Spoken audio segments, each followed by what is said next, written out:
शीत युद्ध के इस विषय को हम आगे बढ़ाते हुए ये देखने और समझने की कोशिश करते हैं कि कैसे इसको अलग अलग क्या कारण है, अलग अलग क्या प्रभाव है, किस तरह से राज्यों ने जो अलग अलग ध्रुव थे उन्होंने कैसे इसको देखा और इसके प्रति व्यवहार किया। जैसा कि मैंने पहले भी आपसे पहले लेक्चर में चर्चा की थी कि कैसे शीत युद्ध को हम एक मानसिक युद्ध के तौर पर एक मन स्थिति का द्वंद्व मान सकते हैं। एक ऐसी स्थिति जिसमें कि भौतिक तौर पर वास्तविक रूप में युद्ध की स्थिति तो नहीं है, लेकिन युद्ध जैसी स्थिति हमेशा बनी हुई है। मानस की स्थिति में द्वंद्व और संघर्ष हमेशा चल रहा है, वैमनस्यता की स्थिति हमेशा बनी हुई है और एक अदृश्य सी ऐसी विभाजन की रेखा जो है वह दो पक्षों को वैचारिक और मानसिक तौर पर अलग करती है। फुलटन भाषण के साथ जिस लौह दीवार की बात विंस्टन चर्चिल करते हैं और कहते हैं कि हम इस स्वतंत्रता की दीपशिखा को बुझने नहीं देंगे, जिसको कि जॉन डलास जो कि अमेरिकी राजनयिक थे वो ये कहते हैं कि वास्तव में शीत युद्ध अनैतिकता के विरुद्ध एक नैतिक युद्ध है, बुराई के विरुद्ध एक अच्छाई है, अच्छाई का युद्ध है, नास्तिकता के विरुद्ध एक धर्म का युद्ध है। और ये सारे जो गलत प्रतीक हैं वो साम्यवाद की विचारधारा से उसको जोड़ते हैं। जो 1946 में अमेरिकी राजनयिक जॉर्ज एफ कैनन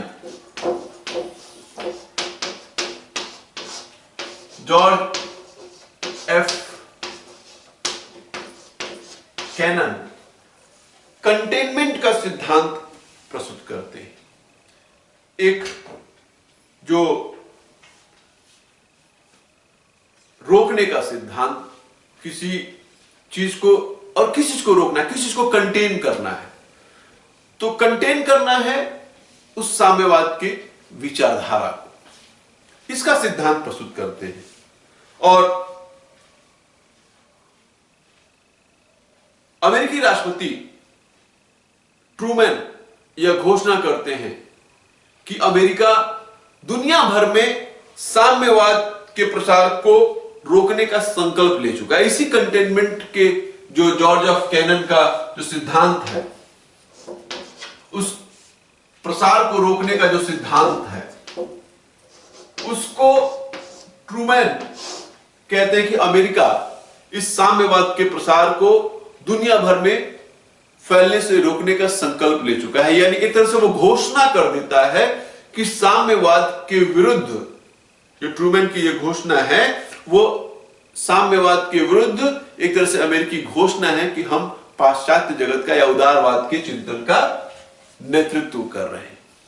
प्रसार को रोकना, साम्यवाद के प्रसार को, जैसे कि मैंने इसके पहले के लेक्चर में बताया था कि नवोदित राष्ट्रों के अस्तित्व में आने के साथ ही उसमें एक होड़ मच गई थी राज्यों के मध्य, विशेष तौर पे अमेरिकी और सोवियत संघ के बीच में, कि कैसे उन राज्यों को अपने खेमों में सम्मिलित किया जाए और सम्मिलित किया जाए और दूसरे के खेमों में जाने से रोका जाए, उसको किस प्रकार के प्रलोभन दिए जाए, कैसे उनको आकर्षित किया जाए।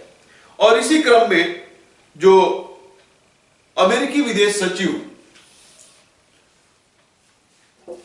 मार्शल जो है, उनकी जो नीति है वो यूरोप के आर्थिक पुनर्निर्माण की नीति प्रस्तुत करते हैं, जिसको कि हम मार्शल प्लान के नाम से जानते हैं। और इस मार्शल प्लान ने इस शीत युद्ध को यूं कह लें कि एक तरह से आर्थिक तौर पर विश्व का एक विभाजन कर देता है, या यूं कह दूसरे अर्थों में अमेरिका इस बात का उत्तरदायित्व लेने की एक तरह से घोषणा करता हुआ दिखाई देता है कि यूरोप या उसके खेमे में रहने वाले उन राज्यों के आर्थिक पुनर्निर्माण या आर्थिक उसके विकास का दायित्व भी इस पूरे समूह के पास है। और इस रूप में वह मार्शल प्लान की घोषणा करते हैं और आर्थिक पुनर्निर्माण के लिए 12 अरब डॉलर 12 अरब डॉलर के आर्थिक पुनर्निर्माण, यूरोप के आर्थिक पुनर्निर्माण की बात इस मार्शल प्लान में की जाती है। इसी के क्रम में हम जब देखेंगे कि 1945 में द्वितीय विश्व युद्ध के समाप्त होने के बाद और जब हम युद्ध की क्षतिपूर्ति की बात कर रहे थे, तो किस प्रकार से क्षतिपूर्ति के रूप में जर्मनी का उन मित्र राष्ट्रों के मध्य विभाजन कर दिया जाता है। पश्चिमी जर्मनी, पूर्वी जर्मनी, पश्चिमी जर्मनी में जो 3 हिस्सों को मिलाकर के जो अमेरिका, ब्रिटेन और फ्रांस मिलाकर के उस पश्चिमी जर्मनी की एक व्यवस्था बनाते हैं, या यूं कहने कि तीनों को मिलाकर के पश्चिमी जर्मनी की अवधारणा आती है, और बाकी जो सोवियत के संघ के प्रभाव में रहता है वो पूर्वी जर्मनी रहता है। और इसी प्रकार से जो जर्मनी की राजधानी बर्लिन थी उसका भी विभाजन इसमें कर दिया जाता है। और इसी तरह से जैसे कि जर्मनी के तीनों हिस्सों को मिलाकर के पश्चिमी जर्मनी की बात होती है, उसी प्रकार से बर्लिन के उन 3 हिस्सों को लेकर के जो कि पाश्चात्य प्रभाव में था उसका विभाजन किया जाता है। और बर्लिन की दीवार खड़ी कर दी जाती है, यानी ये जो जर्मनी का विभाजन और बर्लिन की जो दीवार है वो शीत युद्ध का एक तरह से प्रतीक के रूप में दिखाई देती है।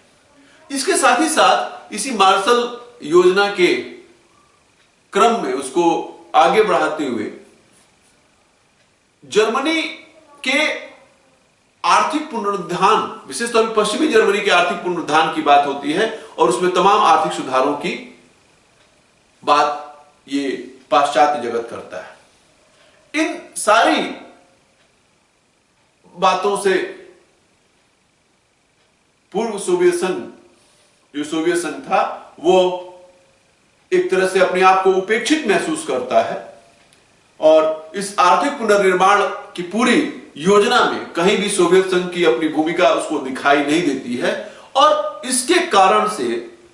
वह बर्लिन की घेराबंदी कर देता है, और चूंकि उसकी भौगोलिक स्थितियां इस प्रकार से होती हैं कि आवागमन के लिए इस क्षेत्र से होकर के ही जाना संभव होता है, और इस रूप में वह पूरे के पूरे बर्लिन ब्लॉकेड कर देता है पूर्व सोवियत संघ। और इस बर्लिन ब्लॉकेड या बर्लिन की जो घेराबंदी थी वह शीत युद्ध के उस चरम की एक शुरुआत मात्र हम उसको मान सकते हैं। आर्थिक तौर पे इसकी उपेक्षा, राष्ट्रों को अपनी ओर आकर्षित करना, अनेक प्रकार के अन्यान्य प्रलोभन प्रदान करना, और उसके प्रत्युत्तर में, प्रतिक्रिया में अनेक प्रकार की गतिविधियां इस पूरे शीत युद्ध के दौर में दिखाई देती हैं। तो बर्लिन की घेराबंदी होने के साथ पाश्चात्य जगत इस घेराबंदी को नाकाम कर देते हैं, और हवाई मार्गों से उसका आवागमन होता है, और जो पूरी की पूरी जो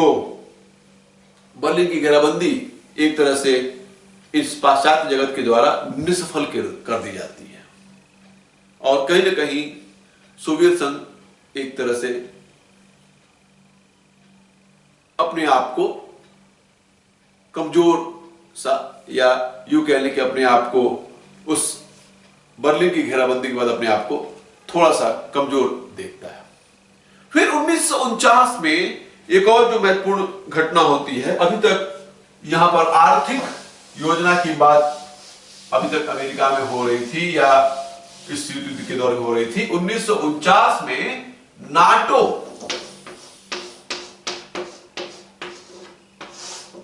नाटो की स्थापना की जाती है, नॉर्थ अटलांटिक ट्रीटी ऑर्गेनाइजेशन। और इस नॉर्थ अटलांटिक ट्रीटी ऑर्गेनाइजेशन के साथ ही साथ एक सैनिक संधि भी वो अस्तित्व में आ जाती है, जो पाश्चात्य जगत के इस जो जर्मनी की घेराबंदी या जो बर्लिन की घेराबंदी के कारण कहीं ना कहीं ये पाश्चात्य राष्ट्र सैन्य रूप से भी या एक समूह के रूप में, एक ग्रुप में भी अपने आप को सैन्य समूह के रूप में एक साथ ले आने की कोशिश करते हैं। और एक आर्थिक और सैन्य पक्ष इस शीत युद्ध का शुरू हो जाता है। एक जो सफलता साम्यवादी खेमे को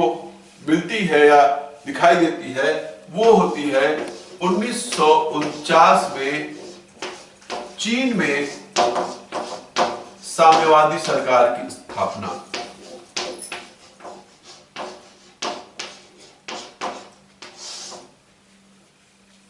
तो इस प्रकार से एक जो वैचारिक द्वंद्व में चित्त और पट का जो खेल है वह इन दो खेमों के बीच में, दो ध्रुवों के बीच में चलता रहता है। और शीत युद्ध जो है अपने इस गति से आगे बढ़ता है, जिसमें कि बहुत सारे जो घटनाक्रम हैं वह शीत युद्ध के इतिहास में महत्वपूर्ण घटनाक्रमों के रूप में देखने को मिलते हैं। इस 1949 में चीन में साम्यवादी सरकार की स्थापना के साथ साथ पाश्चात्य जगत को एक बार फिर झटका लगता है कि साम्यवादी विचारों का प्रसार अब यूरोप से निकल करके एशिया के मैदानों में पहुंच गया है, एशिया तक पहुंच गया है। और उसका जो क्षेत्र है वह अन्य राष्ट्रों की सीमाओं को यूरोप से क्रॉस करके वह एशिया की तरफ पहुंच गया है। 1950 में कोरिया भी जो है 1950 में जो कोरिया का युद्ध होता है, यह भी शीत युद्ध का एक महत्वपूर्ण घटनाक्रम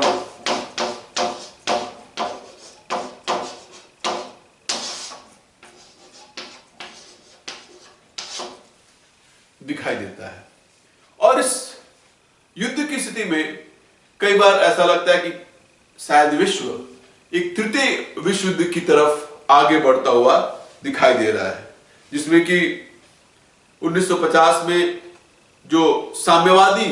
उत्तर कोरिया की जो सरकार है वह दक्षिण कोरिया पर आक्रमण कर देती है। और जैसा कि हम सभी जानते हैं कि द्वितीय विश्व युद्ध के पश्चात जो कोरिया का जो विभाजन है वह 34वें दक्षांश पर उत्तर और दक्षिण कोरिया के बीच कर दिया गया था। जैसा कि पश्चिमी और पूर्वी जर्मनी का विभाजन किया गया था, इसी प्रकार से कोरिया भी अपने उसी द्वितीय विश्व युद्ध के परिणाम, क्षतिपूर्ति के परिणाम के रूप में उसका विभाजन हमें देखने को मिलता है। और जैसे वहां पर पूर्वी जर्मनी में साम्यवादी प्रभाव की सरकार थी और पश्चिमी जर्मनी जो कि अमेरिका, फ्रांस और ब्रिटेन के प्रभाव वाली पाश्चात्य सरकार थी, इसी प्रकार से उत्तर कोरिया साम्यवादी सरकार थी और दक्षिण कोरिया में पाश्चात्य प्रभाव की सरकार देखने को मिलती है या उदारवादी प्रभाव की सरकार देखने को मिलती है। और इस कोरियाई युद्ध में जो एक जो सोवियत हस्तक्षेप, निश्चित तौर पे जो युद्ध उत्तर कोरिया और साउथ कोरिया के बीच का जो युद्ध है वो सिर्फ उत्तर कोरिया और दक्षिण कोरिया के बीच का युद्ध नहीं रह पाता है, बल्कि वह इन दो ध्रुवों के बीच का युद्ध परिणित हो जाता है। और वास्तव में जब सैन्य सोवियत हस्तक्षेप को रोकने के लिए अमेरिका के द्वारा उसमें सैन्य हस्तक्षेप किया जाता है और अंततः फिर इस कोरियाई युद्ध की भी समाप्ति होती है। तो इस तरह के जो घटनाक्रम हैं वो इन दो ध्रुवों को बार बार एक दूसरे के सामने युद्ध की स्थिति में लाते हुए दिखाई देते हैं। इसके साथ साथ पश्चिम एशिया में इजराइल का अभ्युदय और फिलिस्तीन इजराइल संघर्ष हम देखते हैं कि किस प्रकार से उस पूरे दौर में दिखाई देता है, किस प्रकार से फिलिस्तीन जो कि निश्चित तौर पे पाश्चात्य जगत उसका समर्थन करता है, इजराइल जो कि साम्यवादी प्रभाव के समर्थन उसको दिखाई देते हैं। तो इस किस प्रकार से अरब युद्ध होता है, फिर स्वेज नहर का संकट आता है, उसमें किस प्रकार के संघर्ष देखने को मिलते हैं। तो शीत युद्ध अपने विभिन्न घटनाक्रमों के माध्यम से आगे बढ़ता हुआ इन दो ध्रुवों के बीच का संघर्ष जो है अपनी चरम परिणति पर पहुंचता है। लेकिन चरम परिणति पर पहुंचते हुए भी युद्ध जैसी स्थिति बनती है। कई बार दो पक्षों के बीच में युद्ध भी होता है, लेकिन वो युद्ध उस रूप में कहीं ना कहीं दोनों ही पक्ष विभीषिका को समझ रहे होते हैं कि शायद तृतीय विश्व युद्ध का यदि आगाज हो जाता तो निश्चित तौर पर वैश्विक व्यवस्था के लिए ठीक बात नहीं होती। बीच में एक और जो घटनाक्रम होती है कि उस परमाणु बम की जो एक होड़ थी वो भी दिखाई देने लगती है। सोवियत संघ के द्वारा परमाणु बम बना लिया जाता है। उसके बाद ब्रिटेन फ्रांस के द्वारा भी जो परमाणु हथियारों का निर्माण कर लिया जाता है। तो एक तरह से पूरी जो वैश्विक जो व्यवस्था है वह हथियारों के होड़ के साथ साथ एक अलग प्रकार के द्वंद्व में पहुंच जाती है। और कहीं ना कहीं इन राष्ट्रों को, इन ध्रुवों को, इन पक्षों को इस बात का भी इल्म होता है कि शायद यदि युद्ध की स्थिति में हम जाते हैं तो हम एक नए विश्व युद्ध को जन्म देंगे, जिसको कि विश्व एक तरह से अब देखने की स्थिति में या उसको सहन करने की स्थिति में नहीं था। तो इस इतना जो महत्वपूर्ण जो घटनाक्रम होते हैं, ये घटना इसके साथ 1945 में एक और जो महत्वपूर्ण घटनाक्रम हुआ था वो था संयुक्त राष्ट्र संघ का निर्माण। तो इस संयुक्त राष्ट्र संघ के निर्माण की प्रस्तावना में था कि मानव जाति को युद्ध की विभीषिका से बचाने के लिए इसका निर्माण किया जाता है और मानवाधिकारों, स्वतंत्रता की संकल्पनाओं और आधारों के साथ उसका निर्माण किया जाता है। तो कहीं ना कहीं इन युद्धों को, चाहे वो कोरियाई युद्ध हो या फिलिस्तीन इजराइल संघर्ष हो, सुएज नहर की क्राइसिस हो, इन सब में कहीं ना कहीं संयुक्त राष्ट्र संघ की भूमिका दिखाई देती है कि वो कैसे उन युद्धों को अपने आप में रोकने में अपनी भूमिका निभाती है और कैसे जो है दोनों ध्रुवों को इस बात को द्वंद्व होते हुए भी इस बात की इतनी समझ होती है कि हम इस विश्व को पुनः युद्ध की जो है परिणति में या युद्ध की स्थिति में न ले जाए। इस प्रकार से शीत युद्ध जो है वो आगे बढ़ता है और इस शीत युद्ध में जो 1950 के दशक में जो परमाणु हथियार निर्मित होते हैं, फिर अन्य रासायनिक हथियार भी निर्मित होते हैं, एक हथियारों की दौड़ शुरू हो जाती है। इन हथियारों की दौड़ के साथ साथ अंतरिक्ष को भी इस शीत युद्ध का एक प्लेटफॉर्म बना दिया जाता है, जिसको कि स्टार वार कहते हैं। स्टार वॉर शुरू हो जाता है। दो जो पक्ष हैं अंतरिक्ष में भी एक तरह से अपने उनके जो संघर्ष, उनके द्वंद्व का होड़ जो है वह अंतरिक्ष में भी दिखाई देता है। अनेक प्रकार के रासायनिक हथियारों का निर्माण किया जाता है, अनेक प्रकार के नए प्रकार के हथियार, नए प्रकार की व्यवस्थाएं, और इन सब के बीच में जो मुख्य जो उनका विषय रहता है कि वह कैसे अपना प्रभाव और प्रसार, अपने वैचारिक प्रसार करें, अपना प्रभाव कैसे विस्तारित करें, इस बात को बनाए रखने की एक होड़ सी इसमें अभी भी दिखाई देती है। और निरंतर इस होड़ को बनाए रखने के लिए, अपने प्रभाव को विस्तारित करने के लिए वो आर्थिक, सैन्य और अन्य प्रकार के राजनयिक जो प्रलोभन के द्वारा विश्व को अपने अपने खेमों में लेने की एक जो होड़ सी उसमें लगी रहती है, और पूरा विश्व जो है एक विभाजन की स्थिति में दिखाई देता है, जिसमें कि दो ध्रुव अपने अपने दो तराजू की दो पलड़ों की तरह दिखाई देता है। कभी ये पलड़ा ऊपर है तो कभी ये पलड़ा ऊपर है। तो शीत युद्ध इसी तरह से इस ऊपर और नीचे की पलड़े की तरह चलता रहता है कि, और ये तब तक चलता है जब तक कि इस शीत युद्ध की समाप्ति नहीं हो जाती है। और शीत युद्ध की समाप्ति जो है वह बीच में 1973 के दशक में एक बार देतांत, जिसको कि हम तनाव शैथिल्य की, तनाव तो रहता है लेकिन तनाव शैथिल्य होता है, उसमें बीच में कई सारे ऐसे समझौते होते हैं कि जो है, चाहे वो स्टार्ट एग्रीमेंट हो, सीटीबीटी हो, एनपीटी हो, और परमाणु निरस्त्रीकरण की बात की जाती है, हथियारों के जो शस्त्र नियंत्रण की बात की जाती है। ये इस शीत युद्ध के दौर में जो हथियारों की एक होड़ की जो चरम पराकाष्ठा जो दिखाई देती है, वह इस बात के लिए उनको प्रेरित करती है, वो बताती है कि कहीं ना कहीं जो है हमें हथियारों की दौड़ को रोकना पड़ेगा। और वो जो 1973 के आसपास का जो समय है, वहां पर वो तनाव शैथिल्य के दौर की तरफ आते हैं, जिसमें कि जो बहुत सारे जो समझौते किए जाते हैं। सीटीबीटी जो 1963 में किया जाता है, एनपीटी जो 1968 में 68 में किया जाता है, सॉल्ट 1 जो है वह 1972 में किया जाता है, सॉल्ट 2 जो है 1979 में किया जाता है, हॉटलाइन एग्रीमेंट होता है, और इस प्रकार से जो है तनाव शैथिल्य का दौर शुरू होता है। और कुछ समय तक के लिए दो ध्रुवों के बीच में तनाव शैथिल्य की स्थिति दिखाई देती है। हम आगे के लेक्चर्स में कुछ और शीत युद्ध के कुछ और पक्षों पे बात करेंगे, फिर हम आगे देखेंगे कि कैसे शीत युद्ध जो है वह समाप्त होता है।